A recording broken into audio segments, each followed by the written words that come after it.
So ಕುರ್ಚಿ ಕಾದಾಟಕ್ಕೆ ರಣರೋಚಕ twist ಸಿಗ್ತಾ ಇದೆ. ಇದರ ಹಿಂದೆ ಏನೆಲ್ಲ ನಡೀತು, ನಿನ್ನೆ ಏನೆಲ್ಲ ನಡೀತು, ಏನೆಲ್ಲ ಅನಿರೀಕ್ಷಿತ ಬೆಳವಣಿಗೆಗಳು ಆದವು ಅಂತ ನೋಡ್ತಾ ಹೋಗೋದಾದ್ರೆ, ಇಬ್ಬರು ದಿಗ್ಗಜರು ನಿನ್ನೆ ಮೀಟ್ ಮಾಡಿದ್ರು ಕುರ್ಚಿ ಕಾಳಗದಲ್ಲಿ. ಕ್ಷಣಕ್ಕೊಂದು ಟ್ವಿಸ್ಟ್. ಡಿಕೆಶಿ ಜಾರಕಿಹೊಳಿ ಸಭೆಯಲ್ಲಿ ಏನೇನಾಯ್ತು, ರಿಪಬ್ಲಿಕ್ ಕನ್ನಡದಲ್ಲಿ ರಹಸ್ಯ ಸಭೆಯ ಇನ್ಸೈಡ್ ಮಾಹಿತಿ. ಪಕ್ಷದ ಹಿತದೃಷ್ಟಿಯಿಂದ ಜೊತೆಯಾಗಿ ಕೆಲಸ ಮಾಡಬೇಕು.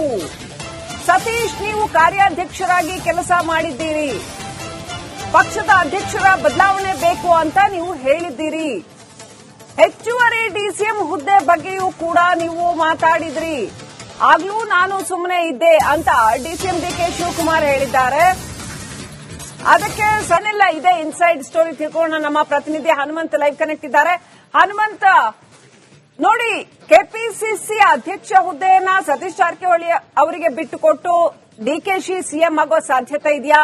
ಸತೀಶ್ ಜಾರಕಿಹೊಳಿ ಇದಕ್ಕೆ ಕಂಪ್ಲೀಟ್ ಸಪೋರ್ಟ್ ಮಾಡೋ ಸಾಧ್ಯತೆ ಇದೆಯಾ? ನಿನ್ನೆ ಹೋಟೆಲ್ನಲ್ಲಿ ನಡೆದ ಸಭೆಯಲ್ಲಿ ಏನೆಲ್ಲ ಮಾತುಕತೆ ಆಯಿತು, ಏನೆಲ್ಲ ಡೀಟೇಲ್ಸ್ ಲಭ್ಯ ಇದೆ?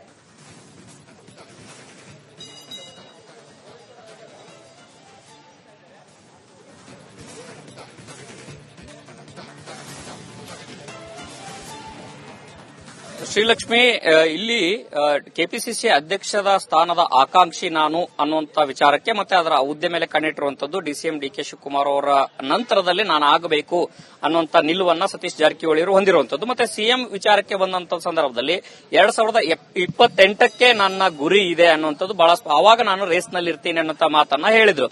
ಈ ನಡುವೆ ಮೊದಲಿಂದನೂ ಕೂಡ ಸಿದ್ದರಾಮಯ್ಯ ಅವರ ಆಪ್ತ ವಲಯದಲ್ಲಿ ಗುರುತಿಸಿಕೊಂಡಿರುವಂತದ್ದು ಸತೀಶ್ ಜಾರಕಿಹೊಳಿ ಅವರು ಮತ್ತೆ ಒಂದಷ್ಟು ಜನ ಶಾಸಕರನ್ನ ವಿಶ್ವಾಸದಲ್ಲಿ ಇಟ್ಕೊಂಡಿದ್ದಾರೆ. ಅದರ ಜೊತೆಗೆ ಪಕ್ಷ ಸಂಘಟನೆ ಆಗಬೇಕು ಮತ್ತೆ ಹೈಕಮಾಂಡ್ ನಾಯಕರಲ್ಲೂ ಕೂಡ ಭೇಟಿಯಾದಂತಹ ಸಂದರ್ಭದಲ್ಲಿ ಪ್ರಸ್ತುತ ರಾಜಕೀಯ ವಿದ್ಯಮಾನಗಳ ಬಗ್ಗೆ ಚರ್ಚೆಯನ್ನ ಮಾಡಿದ್ರು. ಈ ಚರ್ಚೆಯ ಹಿನ್ನೆಲೆಯಲ್ಲಿ ನಿನ್ನೆ ಡಿಸಿಎಂ ಡಿಕೆ ಶಿವಕುಮಾರ್ ಅವರು ಮಾತನಾಡುವಂತಹ ಸಂದರ್ಭದಲ್ಲಿ ಒಂದು ಹಂತದ ಚರ್ಚೆ ಮುಕ್ತವಾಗಿ ನಡೆದಿದ್ರೆ ಅಂತಂದು ಹೇಳಿದ್ರೆ ತಪ್ಪಾಗ್ಲಿಕ್ಕಿಲ್ಲ. ಕಳೆದ ಒಂದು ವಾರದ ಸತತ ಪ್ರಯತ್ನದ ನಂತರದಲ್ಲಿ ನಿನ್ನೆ ಅದು ಮಹತ್ವದ ಮೀಟಿಂಗ್ ನಡೆದಿದೆ. ಮೀಟಿಂಗ್ ನಡೆದ ಸಂದರ್ಭದಲ್ಲಿ ಇಬ್ಬರೂ ಕೂಡ ಹಿಂದೆ ಏನೇನೆಲ್ಲ ರಾಜಕೀಯ ಬೆಳವಣಿಗೆಗಳಾಯಿತು ಅದರ ಬಗ್ಗೆ ಎಲ್ಲವೂ ಕೂಡ ಚರ್ಚೆ ಮಾಡಿದ್ದಾರೆ. ಚರ್ಚೆ ಮಾಡುವಂತಹ ಸಂದರ್ಭದಲ್ಲಿ ಈಗ ಇನ್ನೇನು ಕೆಲವೇ ಕ್ಷಣಗಳಲ್ಲಿ ಸತೀಶ್ ಜಾರಕಿಹೊಳಿ ಅವರು ಕೂಡ ಮಾಧ್ಯಮಗಳಿಗೆ ಮಾತನಾಡುವಂತ ಸಾಧ್ಯತೆ ಇದೆ. ನಾನು ಮಾತಾಡ್ತೇನೆ, ಅವ್ರ ಜೊತೆಗೆ ಹೋಗುವಂತ ಪ್ರಯತ್ನ, ಅವ್ರನ್ನ ಮಾತಾಡಿಸುವಂತ ಕೂಡ ಪ್ರಯತ್ನವನ್ನು ಕೂಡ ನಾನು ಮಾಡ್ತೀನಿ. ಯಾಕೆ ಅಂತಂದು ಹೇಳಿದ್ರೆ ನಿನ್ನೆ ಮಾತುಕತೆ ನಡೆದಂತಹ ಸಂದರ್ಭದಲ್ಲಿ ಪ್ರಮುಖವಾಗಿ ಸತೀಶ್ ಜಾರಕಿಹೊಳಿ ಅವರು ಏನು ಕೆಪಿಸಿಸಿ ಅಧ್ಯಕ್ಷ ಸ್ಥಾನದ ಹುದ್ದೆಗೆ ನಾನು ಆಕಾಂಕ್ಷಿಯಾಗಿದ್ದೆ. ಆ ಆಕಾಂಕ್ಷಿ ಆಗಿದ್ದ ಹೌದು, ಆದ್ರೆ ನಾನು ಕೆಪಿಸಿಸಿ ಅಧ್ಯಕ್ಷರ ಸ್ಥಾನದ ಬಗ್ಗೆ ನಾನು ಮಾತನಾಡಿಲ್ಲ. ಆದ್ರೆ ನೀವೇ ಪಕ್ಷದ ವಿಚಾರಕ್ಕೆ ಮಾತನಾಡಿದಂತ ಸಂದರ್ಭದಲ್ಲಿ ನಾನು ಮಾತನಾಡಿದ್ದೇನೆ ಅನ್ನೋಂಥದ್ದು. ಮತ್ತೆ ಒಂದೊಮ್ಮೆ ಹೈಕಮಾಂಡ್ ನಾಯಕರನ್ನ ಏನಾದ್ರು ಭೇಟಿಯಾಗಿ ಅಂತದೊಂದು ಮಾತುಕತೆ ಆಗಿದ್ರೆ ಅವರಿಂದೇನೋ ಒಂದು ಸ್ಪಷ್ಟವಾದಂತಹ ನಿಲುವನ್ನ ಕೊಡಿಸಿದ್ರೆ ಯಾವುದೇ ರೀತಿ ಗೊಂದಲಗಳು ಇರುವುದಿಲ್ಲ. ಆ ಗೊಂದಲಗಳು ಸರಿಯಾಗಬೇಕು ಅಂತ ಹೇಳಿದ್ರೆ ಹೈಕಮಾಂಡ್ ನಿಂದನೇ ಅಂತದೊಂದು ಮಾಹಿತಿ ಬರಬೇಕು, ಸ್ಪಷ್ಟ ನಿಲುವು ಬರಬೇಕು. ಆದ್ರೆ ನಾನು ಮೊದಲಿಂದನೂ ಕೂಡ ಸಿದ್ದರಾಮಯ್ಯ ಅವರ ಪರವಾಗಿದ್ದೇನೆ, ಸಿದ್ದರಾಮಯ್ಯ ಅವರನ್ನ ಪರವಾಗಿರುವಂತಹ ಕಾರಣಕ್ಕಾಗಿ ನಮ್ಮ ನಿಲುವು ಬದಲಾಗೋದಿಲ್ಲ ಅನ್ನುವಂತ ಮಾತುಗಳನ್ನು ಕೂಡ ಹೇಳಿದ್ದಾರೆ. ಇನ್ನೊಂದು ಕೆಲವೇ ಕ್ಷಣಗಳಲ್ಲಿ ಸತೀಶ್ ಜಾರಕಿಹೊಳಿ ಅವರು ಕೂಡ ಮಾಧ್ಯಮಗಳ ಜೊತೆಗೆ ಮಾತನಾಡುವಂತ ಸಾಧ್ಯತೆ ಇದೆ. Srilakshmi, alright, thank you Hanumanth ಡೀಟೇಲ್ಸ್ಗಾಗಿ. ಸಿದ್ದರಾಮಯ್ಯ ಅವ್ರನ್ನ ಬಿಟ್ಟು ನಾವು ಬರಕ್ಕಾಗಲ್ಲ ಅಂತ ಸತೀಶ್ ಜಾರಕಿಹೊಳಿ ಹೇಳ್ತಾ ಇದ್ದಾರೆ. ಡಿಕೆ ಶಿವಕುಮಾರ್ ಅವರಿಗೆ ಸತೀಶ್ ಜಾರಕಿಹೊಳಿ ಇದನ್ನ ಹೇಳಿದ್ದಾರೆ ಅಂತ ಹೇಳಲಾಗ್ತಾ ಇದೆ. ಸಿಎಂ ಡಿಸಿಎಂ ಆಪ್ತ ಶಾಸಕರಿಂದ ಕುರ್ಚಿ ಕುಸ್ತಿ ನಡೀತಾ ಇದೆ. ಸಿದ್ದರಾಮಯ್ಯ ಸಿಎಂ ಆಗಿ ಮುಂದುವರಿತಾರೆ ಅಂತ ಒಂದು ಹೋಪನ್ನ ಇಟ್ಕೊಂಡಿದ್ರು ಸಿದ್ದರಾಮಯ್ಯ ಬೆಂಬಲಿಗರು. ಈಗ ಬದಲಾಗ್ತಾ ಇರೋ ಸನ್ನಿವೇಶದಲ್ಲಿ ಹೈಕಮಾಂಡ್ ನಿರ್ಧಾರಕ್ಕೆ ಎಲ್ಲವನ್ನೂ ಬಿಡ್ತಾ ಇದ್ದಾರೆ. ಮೊದಲು ಹೈಕಮಾಂಡ್ ನಿರ್ಣಯ ಮಾಡ್ಲಿ, ನೋಡೋಣ, ಆಮೇಲೆ ನಿರ್ಧಾರ ಕೈಗೊಳ್ತೇವೆ ಅಂತ ಸಿದ್ದರಾಮಯ್ಯ ಅವ್ರನ್ನ ಬಿಟ್ಟು ಬರಲ್ಲ ಅಂತ ಡಿಕೆಶಿ ಸ್ಪಷ್ಟನೆ ಕೊಟ್ಟಿದ್ದಾರೆ. ಅಂದ್ರೆ ಸಿದ್ದರಾಮಯ್ಯನವರಿಗೂ ನ್ಯಾಯ ಸಿಗಬೇಕು ಅಂತ. ಮೊದಲು ಸಿದ್ದರಾಮಯ್ಯನವರೇ ಮುಖ್ಯಮಂತ್ರಿ ಆಗಿರ್ತಾರೆ ಅಂತ ಹೇಳಿದವರು ಈಗ ಸಿದ್ದರಾಮಯ್ಯನವರನ್ನ ಬಿಟ್ಟು ಬರಲ್ಲ ಅಂತ ಹೇಳ್ತಿದ್ದಾರೆ. ಅಂದ್ರೆ ಬಿಟ್ಟು ಬನ್ನಿ ಅಂತ ಯಾರೋ ಅವ್ರಿಗೆ ಸೂಚನೆ ಕೊಡ್ತಾ ಇದ್ದಾರಾ, ಸಪೋರ್ಟ್ ಮಾಡಿ ಡಿಕೆ ಶಿವಕುಮಾರ್ ಅವರಿಗೆ ಅಂತ ಏನಾದ್ರೂ ಹೇಳ್ತಾ ಇದ್ದಾರಾ ಅನ್ನೋ ಪ್ರಶ್ನೆ ಹೇಳುತ್ತೆ. ಹೈಕಮಾಂಡ್ ನಿರ್ಧಾರ ಮಾಡಿದ್ರೆ ಅದಕ್ಕೆ ಬದ್ಧ ಇರ್ತೇವೆ ಅಂತ ಮತ್ತೆ ಹೇಳಿದ್ದಾರೆ ಸತೀಶ್ ಜಾರಕಿಹೊಳಿ. ಮೊದಲು ಹೈಕಮಾಂಡ್ ನಿರ್ಣಯ ಮಾಡ್ಲಿ, ನೋಡೋಣ ಅಂತ. ಈಗಲೂ ಕೂಡ ಅಷ್ಟೊಂದು ಸುಲಭವಿಲ್ಲ. ಡಿಕೆ ಶಿವಕುಮಾರ್ ಅವರಿಗೆ ಪಟ್ಟ ಕಟ್ಟುವಂಥದ್ದು ಅಷ್ಟೊಂದು ಸುಲಭ ಇಲ್ಲ. ಈಗಲೂ ಕೂಡ ಬಣ ರಾಜಕೀಯ ಇನ್ನೂ ಕೂಡ ಸಾಕಷ್ಟು ಗೊಂದಲವನ್ನು ಹುಟ್ಟು ಹಾಕ್ತಾನೆ ಇದೆ ಕಾಂಗ್ರೆಸ್ ಪಾಳೆಯದಲ್ಲಿ.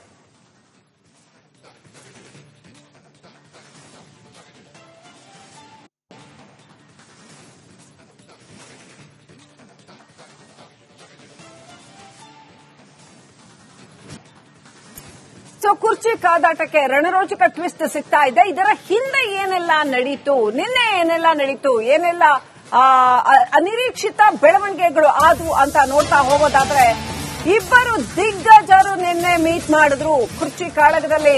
ಕ್ಷಣಕ್ಕೊಂದು ಟ್ವಿಸ್ಟ್. ಡಿಕೆಶಿ ಜಾರಕಿಹೊಳಿ ಸಭೆಯಲ್ಲಿ ಏನೇನಾಯ್ತು, ರಿಪಬ್ಲಿಕ್ ಕನ್ನಡದಲ್ಲಿ ರಹಸ್ಯ ಸಭೆಯ ಇನ್ಸೈಡ್ ಮಾಹಿತಿ. ಪಕ್ಷದ ಹಿತದೃಷ್ಟಿಯಿಂದ ಜೊತೆಯಾಗಿ ಕೆಲಸ ಮಾಡಬೇಕು. ಸತೀಶ್, ನೀವು ಕಾರ್ಯಾಧ್ಯಕ್ಷರಾಗಿ ಕೆಲಸ ಮಾಡಿದ್ದೀರಿ, ಪಕ್ಷದ ಅಧ್ಯಕ್ಷರ ಬದಲಾವಣೆ ಬೇಕು ಅಂತ ನೀವು ಹೇಳಿದ್ದೀರಿ. ಹೆಚ್ಚುವರಿ ಡಿಸಿಎಂ ಹುದ್ದೆ ಬಗ್ಗೆಯೂ ಕೂಡ ನೀವು ಮಾತಾಡಿದ್ರಿ. ಆಗ್ಲೂ ನಾನು ಸುಮ್ಮನೆ ಇದ್ದೆ ಅಂತ ಡಿಸಿಎಂ ಡಿಕೆ ಶಿವಕುಮಾರ್ ಹೇಳಿದ್ದಾರೆ. ಅದಕ್ಕೆ ಸಣ್ಣಿಲ್ಲ, ಇದೆ ಇನ್ಸೈಡ್ ಸ್ಟೋರಿ ತಿಳ್ಕೊಳ್ಳೋಣ. ನಮ್ಮ ಪ್ರತಿನಿಧಿ ಹನುಮಂತ್ ಲೈವ್ ಕನೆಕ್ಟ್ ಇದ್ದಾರೆ. ಹನುಮಂತ, ನೋಡಿ, ಕೆಪಿಸಿಸಿ ಅಧ್ಯಕ್ಷ ಹುದ್ದೆಯನ್ನ ಸತೀಶ್ ಜಾರಕಿಹೊಳಿ ಅವರಿಗೆ ಬಿಟ್ಟುಕೊಟ್ಟು ಡಿಕೆಶಿ ಸಿಎಂ ಆಗೋ ಸಾಧ್ಯತೆ ಇದೆಯಾ? ಸತೀಶ್ ಜಾರಕಿಹೊಳಿ ಇದಕ್ಕೆ ಕಂಪ್ಲೀಟ್ ಸಪೋರ್ಟ್ ಮಾಡೋ ಸಾಧ್ಯತೆ ಇದೆಯಾ? ನಿನ್ನೆ ಹೋಟೆಲ್ನಲ್ಲಿ ನಡೆದ ಸಭೆಯಲ್ಲಿ ಏನೆಲ್ಲ ಮಾತುಕತೆ ಆಯಿತು, ಏನೆಲ್ಲ ಡೀಟೇಲ್ಸ್ ಲಭ್ಯ ಇದೆ?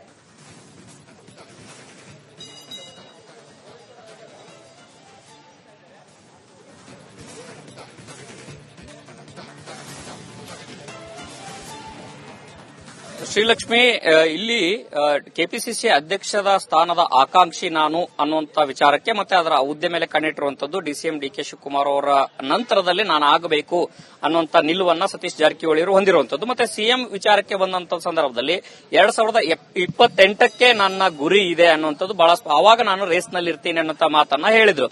ಈ ನಡುವೆ ಮೊದಲಿಂದನೂ ಕೂಡ ಸಿದ್ದರಾಮಯ್ಯ ಅವರ ಆಪ್ತ ವಲಯದಲ್ಲಿ ಗುರುತಿಸಿಕೊಂಡಿರುವಂತದ್ದು ಸತೀಶ್ ಜಾರಕಿಹೊಳಿ ಅವರು ಮತ್ತೆ ಒಂದಷ್ಟು ಜನ ಶಾಸಕರನ್ನ ವಿಶ್ವಾಸದಲ್ಲಿ ಇಟ್ಕೊಂಡಿದ್ದಾರೆ. ಅದರ ಜೊತೆಗೆ ಪಕ್ಷ ಸಂಘಟನೆ ಆಗಬೇಕು ಮತ್ತೆ ಹೈಕಮಾಂಡ್ ನಾಯಕರಲ್ಲೂ ಕೂಡ ಭೇಟಿಯಾದಂತಹ ಸಂದರ್ಭದಲ್ಲಿ ಪ್ರಸ್ತುತ ರಾಜಕೀಯ ವಿದ್ಯಮಾನಗಳ ಬಗ್ಗೆ ಚರ್ಚೆಯನ್ನ ಮಾಡಿದ್ರು. ಈ ಚರ್ಚೆಯ ಹಿನ್ನೆಲೆಯಲ್ಲಿ ನಿನ್ನೆ ಡಿಸಿಎಂ ಡಿಕೆ ಶಿವಕುಮಾರ್ ಅವರು ಮಾತನಾಡುವಂತಹ ಸಂದರ್ಭದಲ್ಲಿ ಒಂದು ಹಂತದ ಚರ್ಚೆ ಮುಕ್ತವಾಗಿ ನಡೆದಿದ್ರೆ ಅಂತಂದು ಹೇಳಿದ್ರೆ ತಪ್ಪಾಗ್ಲಿಕ್ಕಿಲ್ಲ. ಕಳೆದ ಒಂದು ವಾರದ ಸತತ ಪ್ರಯತ್ನದ ನಂತರದಲ್ಲಿ ನಿನ್ನೆ ಅದು ಮಹತ್ವದ ಮೀಟಿಂಗ್ ನಡೆದಿದೆ. ಮೀಟಿಂಗ್ ನಡೆದ ಸಂದರ್ಭದಲ್ಲಿ ಇಬ್ಬರೂ ಕೂಡ ಹಿಂದೆ ಏನೇನೆಲ್ಲ ರಾಜಕೀಯ ಬೆಳವಣಿಗೆಗಳಾಯಿತು ಅದರ ಬಗ್ಗೆ ಎಲ್ಲವೂ ಕೂಡ ಚರ್ಚೆ ಮಾಡಿದ್ದಾರೆ. ಚರ್ಚೆ ಮಾಡುವಂತಹ ಸಂದರ್ಭದಲ್ಲಿ ಈಗ ಇನ್ನೇನು ಕೆಲವೇ ಕ್ಷಣಗಳಲ್ಲಿ ಸತೀಶ್ ಜಾರಕಿಹೊಳಿ ಅವರು ಕೂಡ ಮಾಧ್ಯಮಗಳಿಗೆ ಮಾತನಾಡುವಂತ ಸಾಧ್ಯತೆ ಇದೆ. ನಾನು ಮಾತಾಡ್ತೇನೆ, ಅವ್ರ ಜೊತೆಗೆ ಹೋಗುವಂತ ಪ್ರಯತ್ನ, ಅವ್ರನ್ನ ಮಾತಾಡಿಸುವಂತ ಕೂಡ ಪ್ರಯತ್ನವನ್ನು ಕೂಡ ನಾನು ಮಾಡ್ತೀನಿ. ಯಾಕೆ ಅಂತಂದು ಹೇಳಿದ್ರೆ ನಿನ್ನೆ ಮಾತುಕತೆ ನಡೆದಂತಹ ಸಂದರ್ಭದಲ್ಲಿ ಪ್ರಮುಖವಾಗಿ ಸತೀಶ್ ಜಾರಕಿಹೊಳಿ ಅವರು ಏನು ಕೆಪಿಸಿಸಿ ಅಧ್ಯಕ್ಷ ಸ್ಥಾನದ ಹುದ್ದೆಗೆ ನಾನು ಆಕಾಂಕ್ಷಿಯಾಗಿದ್ದೆ. ಆ ಆಕಾಂಕ್ಷಿ ಆಗಿದ್ದ ಹೌದು, ಆದ್ರೆ ನಾನು ಕೆಪಿಸಿಸಿ ಅಧ್ಯಕ್ಷರ ಸ್ಥಾನದ ಬಗ್ಗೆ ನಾನು ಮಾತನಾಡಿಲ್ಲ. ಆದ್ರೆ ನೀವೇ ಪಕ್ಷದ ವಿಚಾರಕ್ಕೆ ಮಾತನಾಡಿದಂತ ಸಂದರ್ಭದಲ್ಲಿ ನಾನು ಮಾತನಾಡಿದ್ದೇನೆ ಅನ್ನೋಂಥದ್ದು. ಮತ್ತೆ ಒಂದೊಮ್ಮೆ ಹೈಕಮಾಂಡ್ ನಾಯಕರನ್ನ ಏನಾದ್ರು ಭೇಟಿಯಾಗಿ ಅಂತದ್ದೊಂದು ಮಾತುಕತೆ ಆಗಿದ್ರೆ ಅವರಿಂದೇನೋ ಒಂದು ಸ್ಪಷ್ಟವಾದಂತಹ ನಿಲುವನ್ನ ಕೊಡಿಸಿದ್ರೆ ಯಾವುದೇ ರೀತಿ ಗೊಂದಲಗಳು ಇರುವುದಿಲ್ಲ. ಆ ಗೊಂದಲಗಳು ಸರಿಯಾಗಬೇಕು ಅಂತ ಹೇಳಿದ್ರೆ ಹೈಕಮಾಂಡ್ ನಿಂದನೇ ಅಂತದ್ದೊಂದು ಮಾಹಿತಿ ಬರಬೇಕು, ಸ್ಪಷ್ಟ ನಿಲುವು ಬರಬೇಕು. ಆದ್ರೆ ನಾನು ಮೊದಲಿಂದನೂ ಕೂಡ ಸಿದ್ದರಾಮಯ್ಯ ಅವರ ಪರವಾಗಿದ್ದೇನೆ, ಸಿದ್ದರಾಮಯ್ಯ ಅವರನ್ನ ಪರವಾಗಿರುವಂತಹ ಕಾರಣಕ್ಕಾಗಿ ನಮ್ಮ ನಿಲುವು ಬದಲಾಗೋದಿಲ್ಲ ಅನ್ನುವಂತ ಮಾತುಗಳನ್ನು ಕೂಡ ಹೇಳಿದ್ದಾರೆ. ಇನ್ನೊಂದು ಕೆಲವೇ ಕ್ಷಣಗಳಲ್ಲಿ ಸತೀಶ್ ಜಾರಕಿಹೊಳಿ ಅವರು ಕೂಡ ಮಾಧ್ಯಮಗಳ ಜೊತೆಗೆ ಮಾತನಾಡುವಂತ ಸಾಧ್ಯತೆ ಇದೆ. Srilakshmi, alright, thank you Hanumanth ಡೀಟೇಲ್ಸ್ಗಾಗಿ. ಸಿದ್ದರಾಮಯ್ಯ ಅವ್ರನ್ನ ಬಿಟ್ಟು ನಾವು ಬರಕ್ಕಾಗಲ್ಲ ಅಂತ ಸತೀಶ್ ಜಾರಕಿಹೊಳಿ ಹೇಳ್ತಾ ಇದ್ದಾರೆ. ಡಿಕೆ ಶಿವಕುಮಾರ್ ಅವರಿಗೆ ಸತೀಶ್ ಜಾರಕಿಹೊಳಿ ಇದನ್ನ ಹೇಳಿದ್ದಾರೆ ಅಂತ ಹೇಳಲಾಗ್ತಾ ಇದೆ. ಸಿಎಂ ಡಿಸಿಎಂ ಆಪ್ತ ಶಾಸಕರಿಂದ ಕುರ್ಚಿ ಕುಸ್ತಿ ನಡೀತಾ ಇದೆ. ಸಿದ್ದರಾಮಯ್ಯ ಸಿಎಂ ಆಗಿ ಮುಂದುವರಿತಾರೆ ಅಂತ ಒಂದು ಹೋಪನ್ನ ಇಟ್ಕೊಂಡಿದ್ರು ಸಿದ್ದರಾಮಯ್ಯ ಬೆಂಬಲಿಗರು. ಈಗ ಬದಲಾಗ್ತಾ ಇರೋ ಸನ್ನಿವೇಶದಲ್ಲಿ ಹೈಕಮಾಂಡ್ ನಿರ್ಧಾರಕ್ಕೆ ಎಲ್ಲವನ್ನೂ ಬಿಡ್ತಾ ಇದ್ದಾರೆ.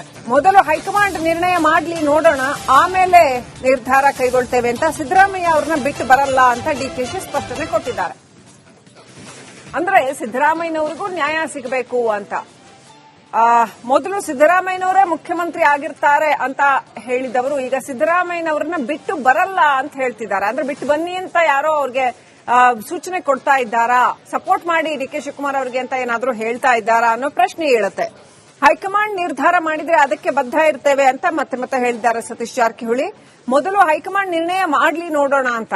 ಈಗಲೂ ಕೂಡ ಅಷ್ಟೊಂದು ಸುಲಭವಿಲ್ಲ ಡಿಕೆ ಶಿವಕುಮಾರ್ ಅವರಿಗೆ ಪಟ್ಟ ಕಟ್ಟುವಂಥದ್ದು, ಅಷ್ಟೊಂದು ಸುಲಭ ಇಲ್ಲ. ಈಗಲೂ ಕೂಡ ಬಣ ರಾಜಕೀಯ ಇನ್ನೂ ಕೂಡ ಸಾಕಷ್ಟು ಗೊಂದಲವನ್ನು ಹುಟ್ಟು ಹಾಕ್ತಾನೆ ಇದೆ ಕಾಂಗ್ರೆಸ್ ಪಾಳೆಯದಲ್ಲಿ.